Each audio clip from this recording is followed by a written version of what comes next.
3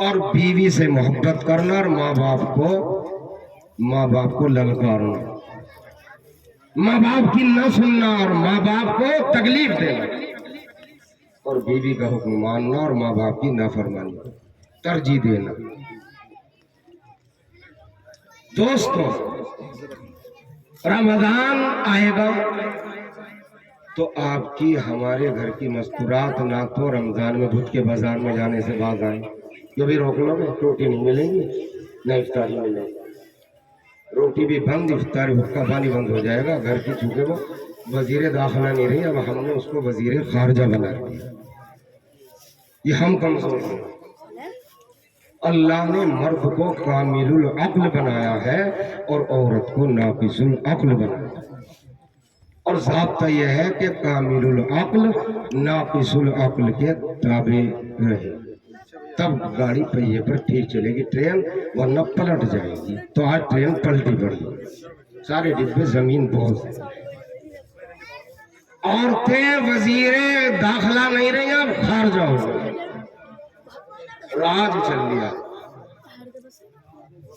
اور اسی وجہ سے نئے قوانین وضع ہو رہے ہیں، نئے قوانین اسلام کے خلاف تم پر لادے جا رہے ہیں، تمہیں لاچار اور مجبور کیا جا رہا ہے، اور یہ قصوروار کوئی نہیں ہے، اگر مجرم اور قصوروار ہے تو وہ ہم ہیں۔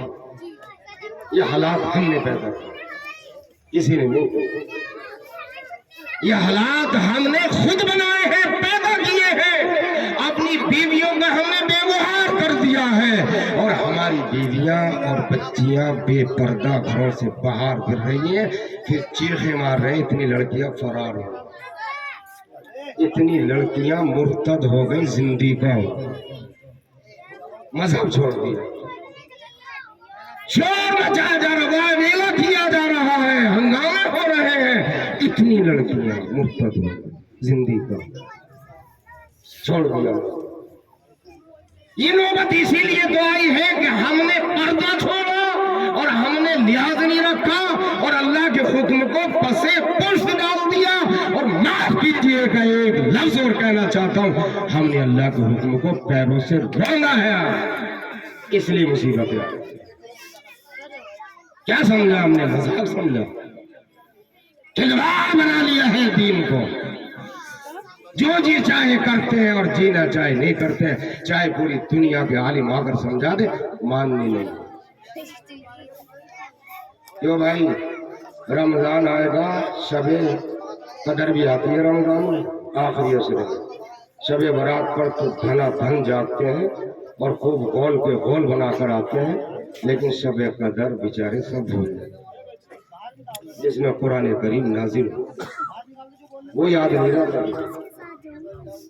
شب قدر بھی آ رہی ہے، رحمت بھی آئے گی، مغفرت بھی آئے گی، جہنم سے خلاصی کا پروانہ بھی ملے گا لاسٹ میں آخر میں آ کر، لیکن یہ انعام کہاں پسند آ رہا ہے؟ اللہ کے اس انعام کی اتنی قدری، اتنا رونتے ہیں شریف نگر والے، اور نہیں۔ کیا کہنا چاہ رہا ہوں؟ علماء سمجھ گئے، ہم سے زیادہ کہیں نہیں روندا جاتا۔ ہو سکتا پورے ملک میں نہ ایسا ہوتا جیسا یہاں ہوتا ہے۔ کیا ہوتا ہے؟ مشکل سے تو عبادت کی، مشکل سے تو تراویح پڑھی، اس میں بھی 50% عورتوں نے نہیں پڑھی ہوگی، مردوں نے نہیں پڑھی ہوگی، عشاء پڑھتے اور گھر کو چلے گئے، جانتے نہیں طرف قرآن سے محبت نہیں، لگاؤ نہیں۔ اس کے باوجود ایک اتنا بھیانک کام کیا جاتا ہے اس بستی میں، آتش بازی، یعنی یاجوج ماجوج کی نسل بن جائے، ایسا لگتا ہے یاجوج ماجوج چھپ کر آ گئے۔ شریف نگر میں سارے یاجوج ماجوج سب بھگے پھر رہے ہیں، باندھ دو ان کے رسہ، کر دو انہیں قید۔ ارے سب سے پہلے چاند رات میں جو کھلتا ہے شریف نگر کی سرزمین پر، یاجوج ماجوج کھلتا ہے، شیطان بھی بعد میں کھلتا ہے، یاجوج ماجوج۔ اور پھر یاجوج ماجوج کیا کرتے ہیں؟ اللہ کی پناہ، شرمدار آدمی نکل کر تو دیکھ لے سڑکوں پہ، اس کی ایسی تیسی مار دی جائے، کسی لائق نہ چھوڑا جائے گا۔ پہلے جب چھپڑ تھے تو آگ لگا کرتی تھی، اور میرٹھ کے اندر تو شب برات پر جب آتش بازی ہوتی تھی مقابلہ ہوتا تھا 15-20 لاشیں گرتی جلتے تھے مرتے تھے. اللہ تعالیٰ ان علماء کو قبول کی ان کی قربانی کو قبول فرمائے. انہوں نے میرٹھ میں ہر چوک پر جلسے شروع کرا دیا آتش بازی کی لعنت ختم ہو. اب یہاں شریف نگر میں رمضان میں سارے علماء تو باہر چلے تو رسے تو جتنے چھوٹنے والے تھے رمضان میں چھوڑ جاؤ چونکہ شیطانی تو قید ہوتا نفس تو کسی کا قید نہیں ہوتا. اور نفس چھوٹا موٹا دشمن نفس کپا رہتا ہمارا رمضان میں بھی کپا خوب بھولا مرے خوب روزہ رکھ کر وہ مرتا نہیں وہ کوئی مردہ اردہ نہیں ہوتا بلکہ جوان ہی رہتا رمضان میں. ارے بھیا اگر مر جاتا تو آتش بازی کہاں سے واپس کر دیں. اگر آتش بازی چھٹ رہی ہے تو مرد تو ہمارا نفس تو جوان ہے. حالانکہ روزہ تو متقی بناتا پرہیزگار بناتا. متقی جب بنتا پرہیزگار وہی انسان تو بنتا جس کا نفس مردہ ہو جاتا مردہ. لیکن نفس تو مردے نہیں ہو تو جوان ہے بالکل. نفس ہمارا جوان ہے مردہ ہوتا ہی نہیں. تو اس لیے کیوں بھائی. اور یوں فرمایا اللہ نے قرآن میں ان المبذرین کانوا اخوان الشیاطین.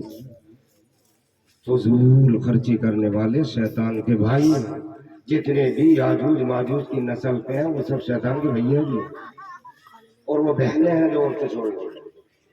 تو بھیا شیطان کا بھائی اور بہن بننا ہے.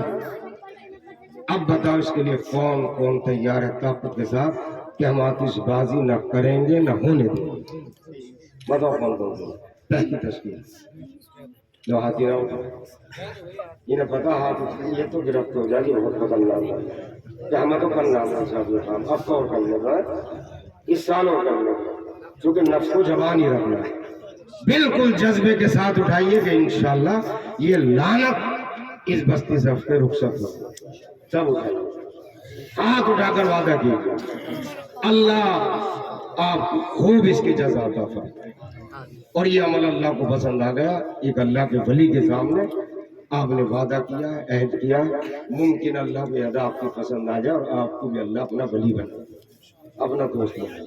وآخر دعوانا الحمدللہ.